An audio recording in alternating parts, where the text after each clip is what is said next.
Morning, everybody. Morning, Emma. Morning, Andy. Hi, everyone. How are you, Emma? You okay?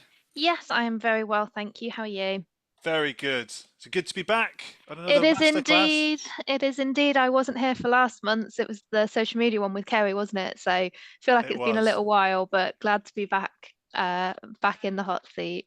fantastic. And we're back with no technical errors either. Yes, hopefully. Had a couple last month, but luckily everyone can see us.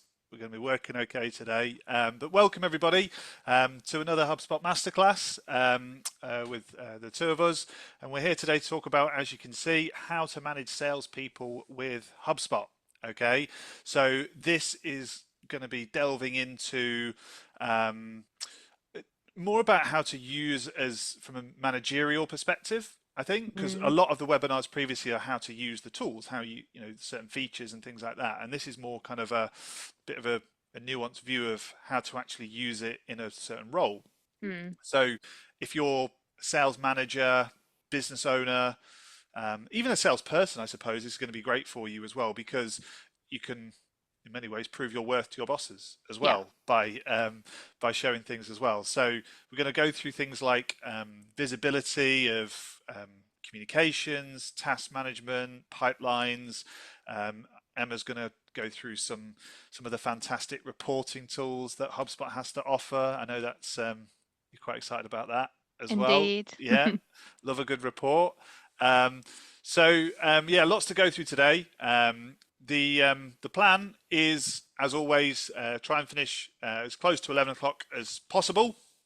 Um, so if you've got any questions as we go through things today, please pop them in the chat. We will try and answer as we go.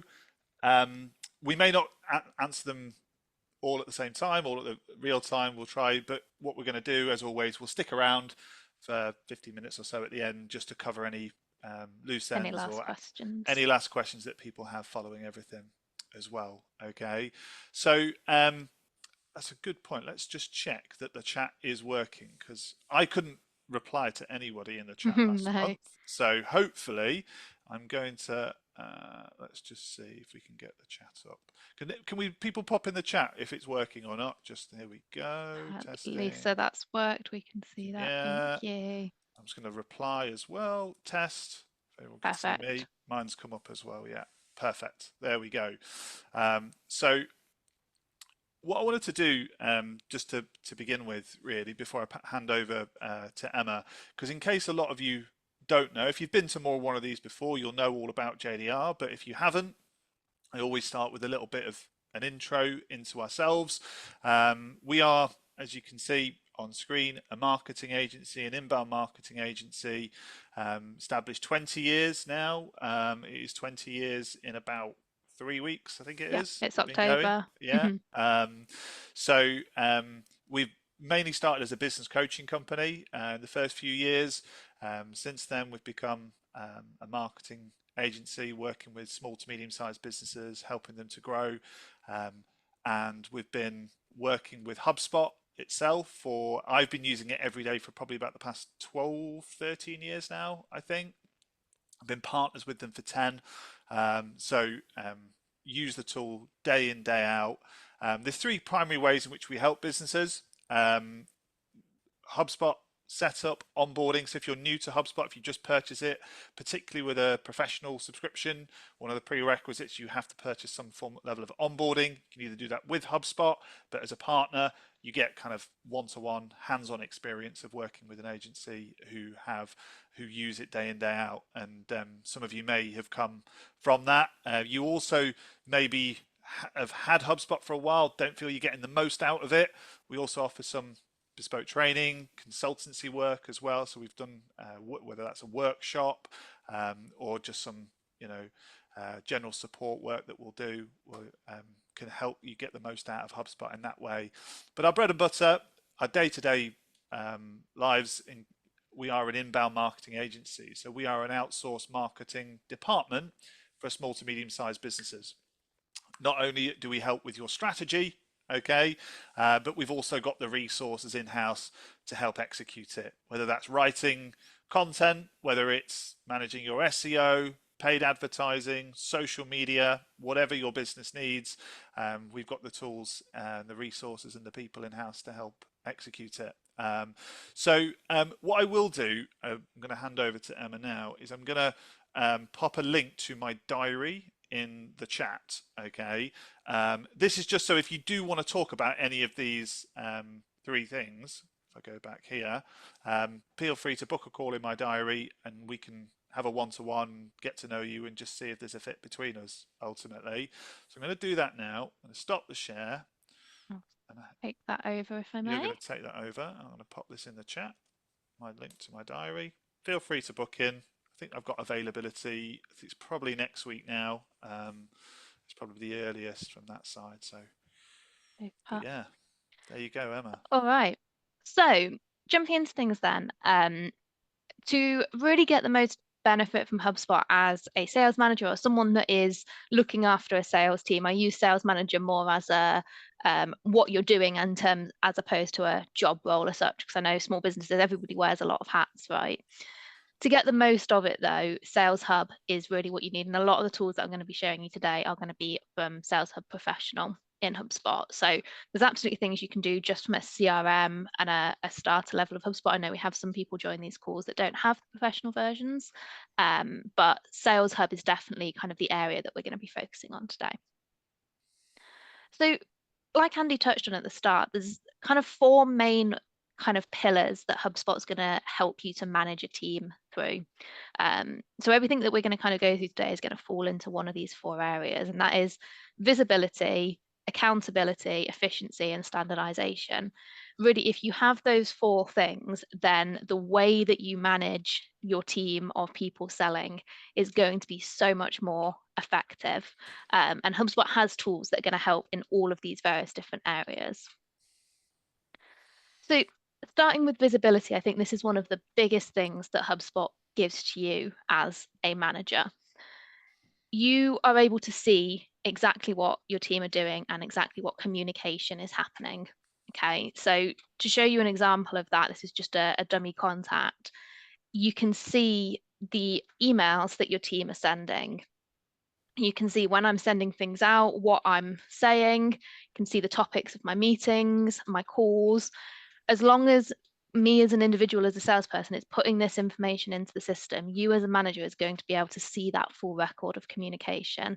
From a visibility perspective, that's huge. If you have someone leave the business that was working on a key account, you need to be able to see what the historic communication was. If you have lost an opportunity, you want to be able to go back to that communication and see where things went wrong. So being able to jump in at a glance and see all of this is huge for being able to manage your team as effectively as possible. So just that visibility on the communication logging is going to be really, really key.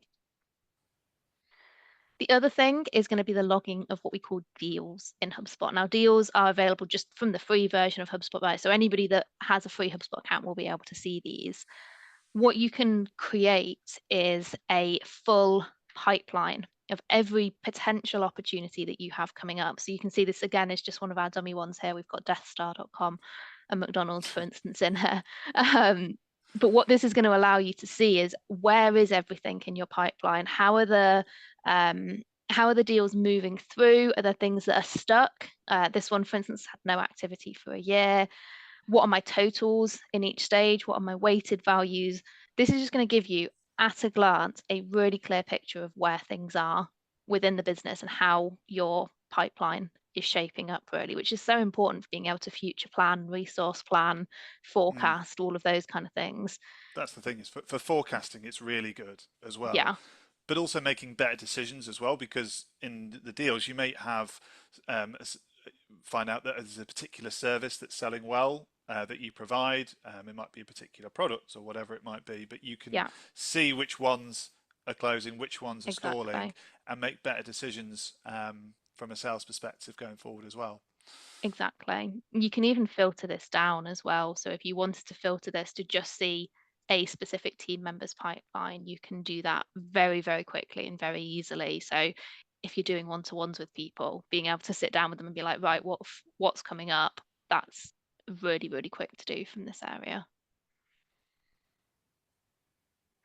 The other way that this is going to really help you is forward planning with a task management system. We know that one of the biggest challenges in sales is remembering to do those follow-ups with people, right? You've got a big long list of people that you followed up with once. It's very, very easy to do that single follow-up and then move on from it. What the task list allows you to do is to forward plan that, but also to see other people's tasks in here. So as a manager, you can go in, you can look at anybody in the system's tasks. So let's see if there's any against this user. No. Here we go. So you can see that there's a task in there for that person. You can see whether that's upcoming, whether it's overdue. This is going to give me a visibility of all of my team. What are they planning on doing today? What have they not done that they should have done? And what's coming up in the future? Does any of that need to move? So just from that top level perspective of who are they following up with? How is that working? This gives me that visibility to be able to see that really, really nicely. And if you want to, you can micromanage that as well. If you Yeah, see someone, your team's tasks, they've got 10 tasks to do that day, but you see tomorrow that they've got 10 tasks and they might not be in or whatever, but you think that one's more important, you can change the date, you can move things yeah. around, you can complete You them can edit everything. you can Yeah. edit everything. Just on that as Copy well, notes to if them. if you are a manager of say two or three people, in the permissions setting. So if you're a salesperson, maybe if you're a sales manager, but you don't want your team to see your other sales Mm. their They just want co-colleagues to see their own deals. things. Yeah, you don't want to. It's quite competitive sales can be. Yeah. It's quite cutthroat. If you want to keep that blind in permission settings, that's really easy to do. So Yeah. a salesperson can only see their own deals, their own tasks, their own calls. As a manager, you get the holistic view of being able to see everybody. Okay, Exactly. it's not a standard feature that every user will see every single task available. I just want to clarify that in case Yeah. people are getting worried that they can Yeah. see Everyone something can else. see everything. Yeah, that was a good point. The other thing that this is really, really good for is diary visibility. So from within the prospecting workspace, which we did do another webinar, and we'll share some links to that at the end. Um, you can go in and see other individuals within your team's schedule. So, Andy, I'm actually looking at your schedule here. Looks like you've got quite a busy week Yes. with various things in the calendar.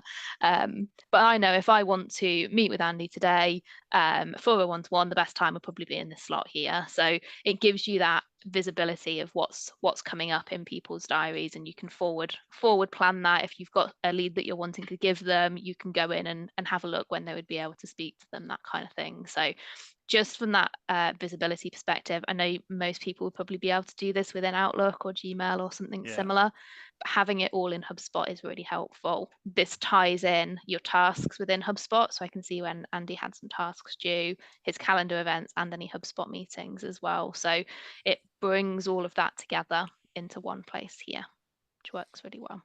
And the other thing as well is with Gmail setting, because this is my Google Calendar, the visibility that you see is linked to that. So Yeah, obviously you can't actually see what I've got in my diary then yeah, because of your set. You just know that I'm busy at that time. You can exactly. change it. So if you wanted to see, well, what are they doing? You can't just write busy. You can have the visibility to show everything Absolutely. as well. Yeah, Um, we've just had a question asking how you get to this page. So I'll just very quickly show that. So it will be under the workspaces at the top here on prospecting.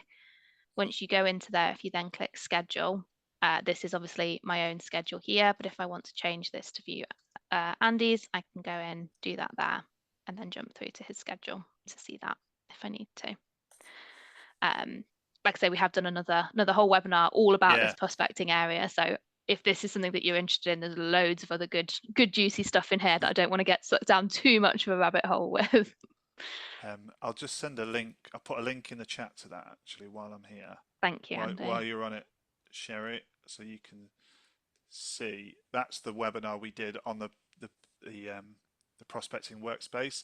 It's a really good tool, particularly for sales managers as well. I Yeah, use it a lot because you can see everything and you can manage a lot of the definitely. stuff that you were showing there in that place In that as well. area. Yeah, Yeah. exactly. Uh, Super.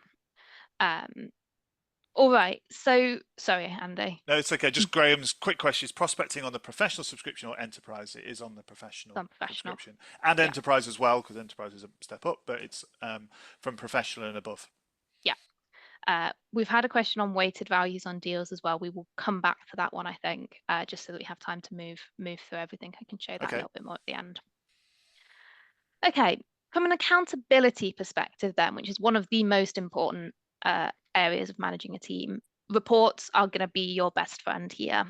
Now, there's so many reports that I could show you within HubSpot for sales managers, and I would definitely recommend just getting in there and having a play. If you can dream it, you can do it with reporting in HubSpot, really.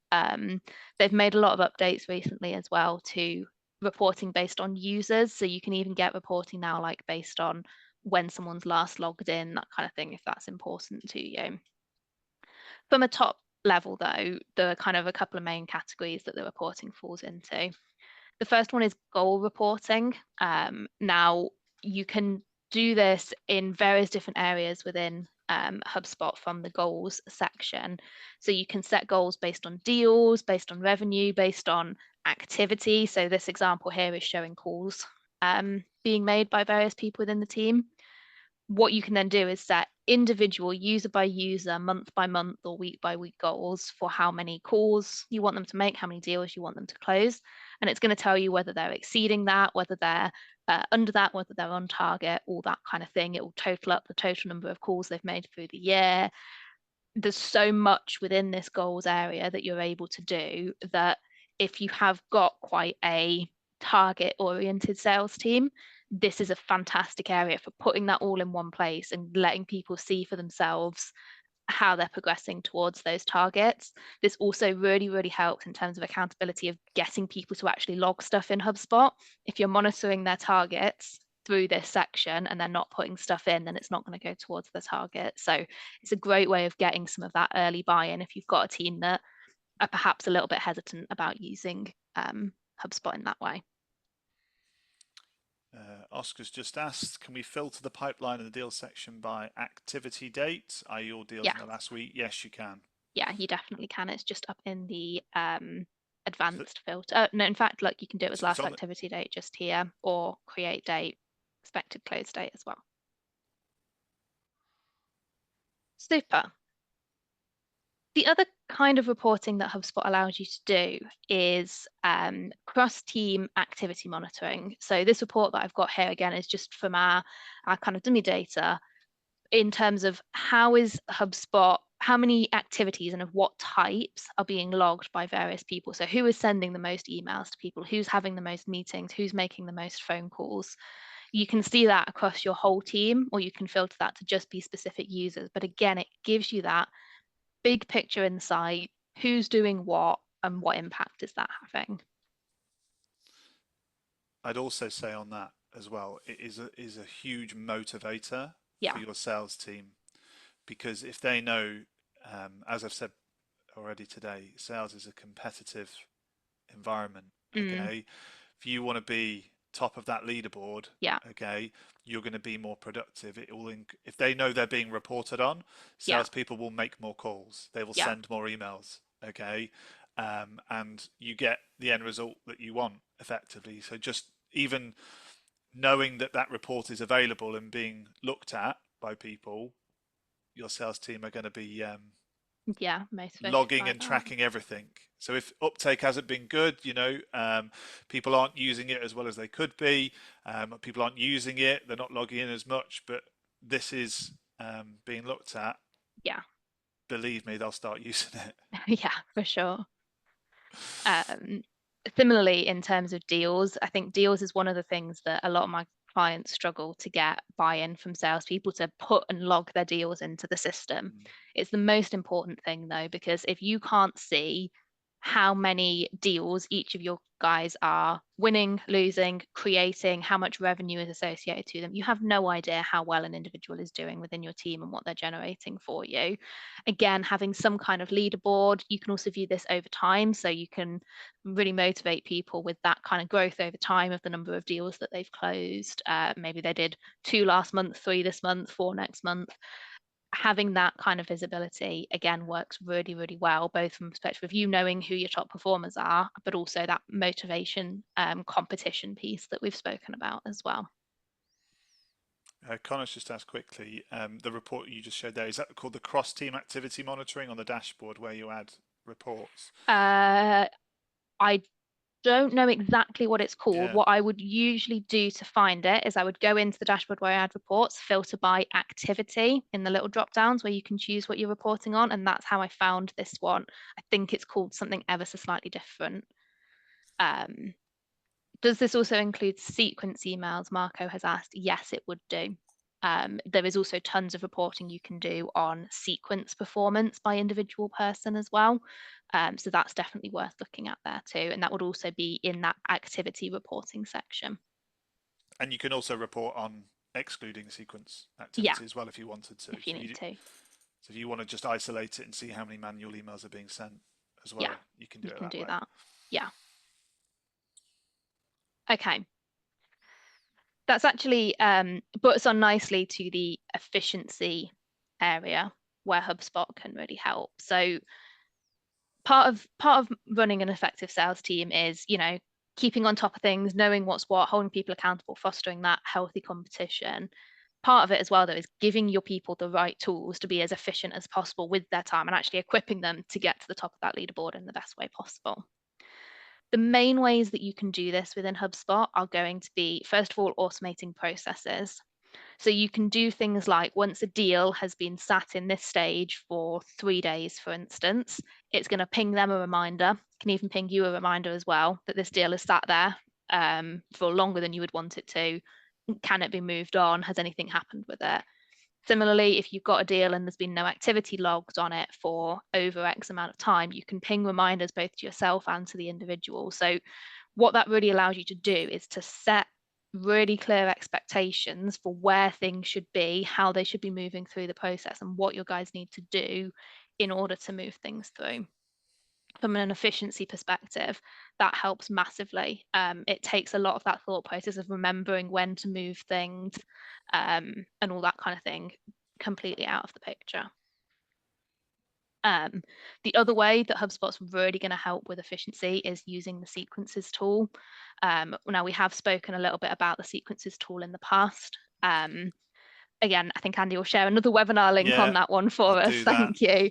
But essentially, what sequences allow you to do is one-to-one automation on scale. So you can enroll somebody in a sequence, and then instead of it just sending them one email, it can see if they've responded to that one and then send another one a few days later. If they haven't, send another one a few days later. So with one click from your salespeople, they can get a full sequence of kind of tailored content for them. So these work so well in terms of just making that follow-up more efficient.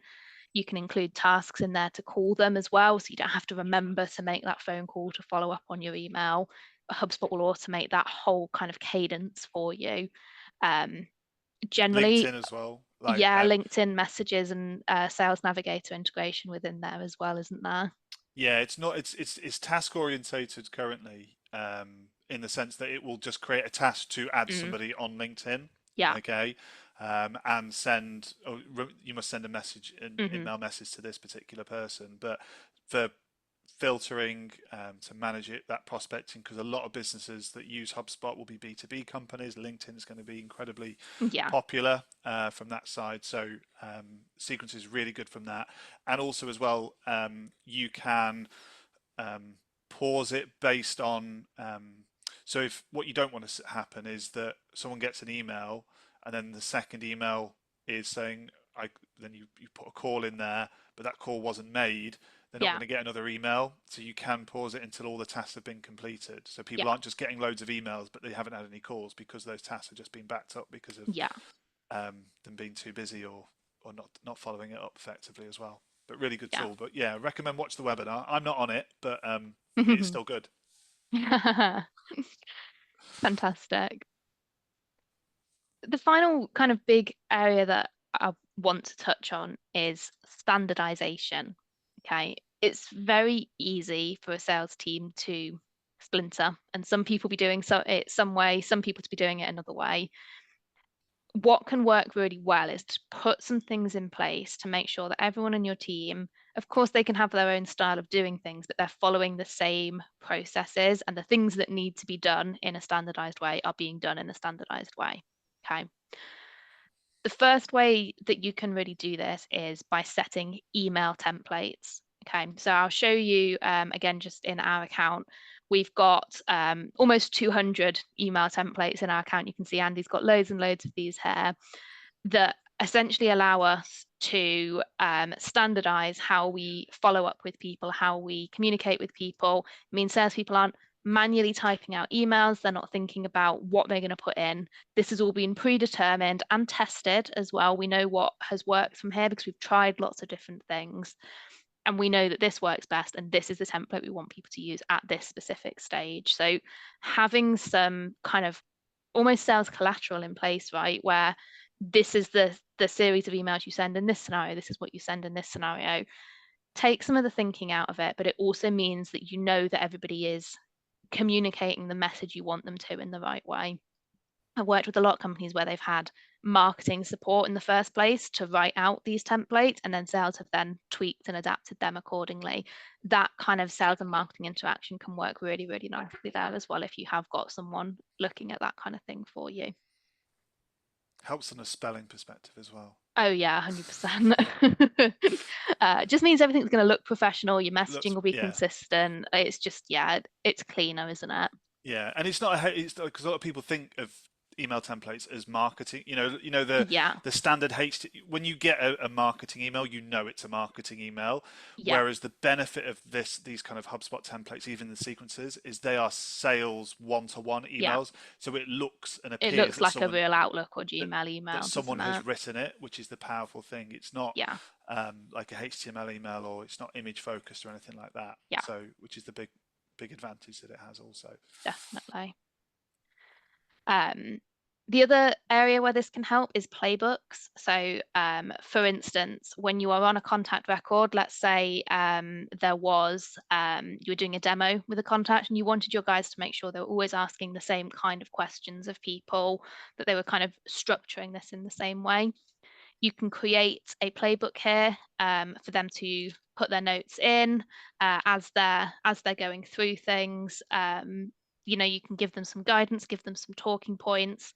These are searchable as well. So let's say you had a specific competitor and you wanted to give your salespeople some talking points on, how to objection handle on that.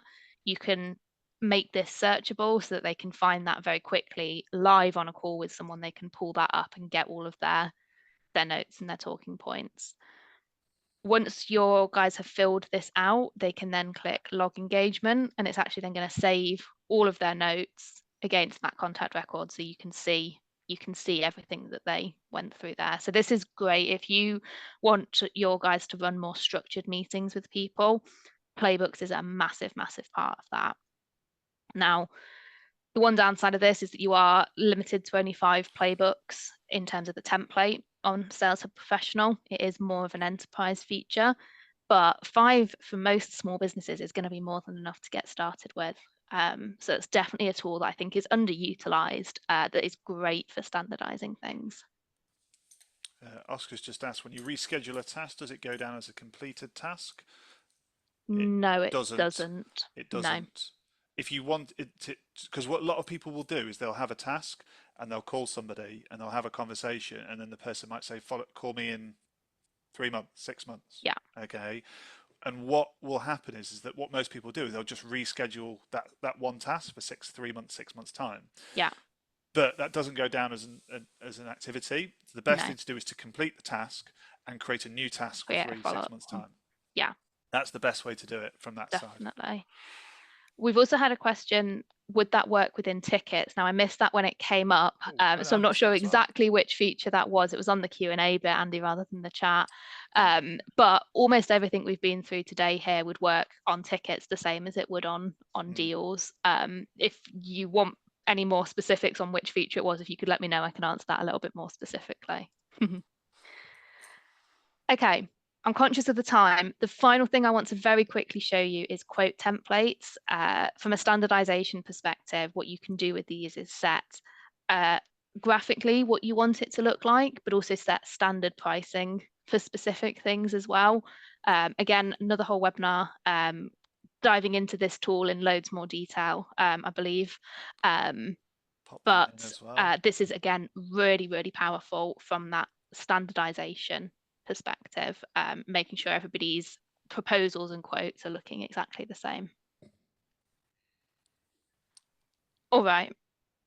I think all of these webinars that I've I've put mentioned them we all in the have chat. shared, which is great. I would definitely recommend checking them out. We're getting quite a big back catalogue of these webinars now. So if any of Yeah, these tools have piqued your interest, the chances are we will have some content on that for you to go back and watch if you didn't join the live one. So I would definitely recommend checking those out.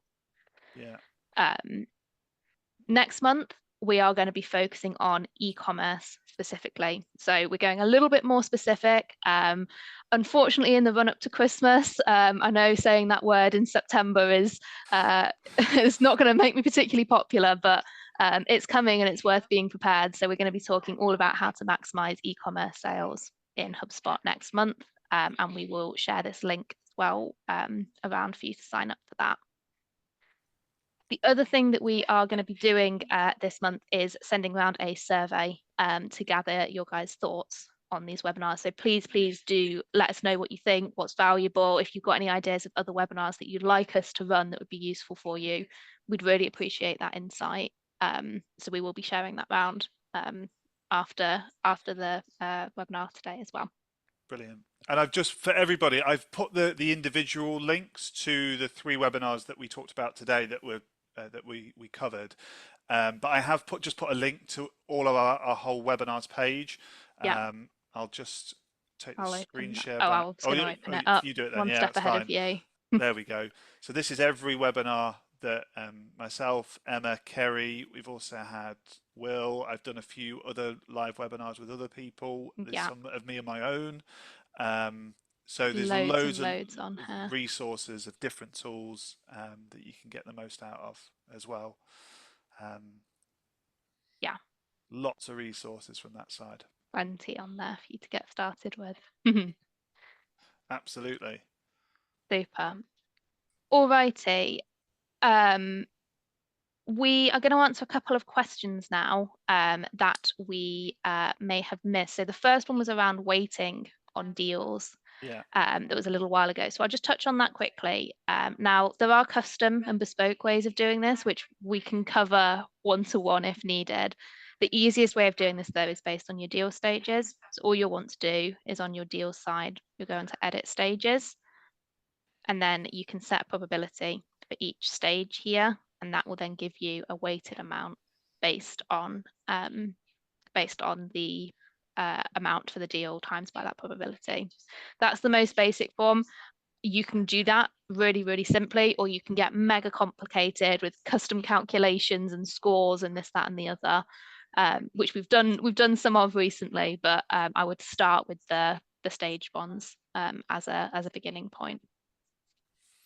The Q&A that we had that I missed was regarding the automation on efficiency of whether it was working within tickets. Yeah, you absolutely can do that. Yeah. So automation around, are things moving out of stages? How long are things sat in stages? Yeah, all of that can absolutely be done on tickets as well.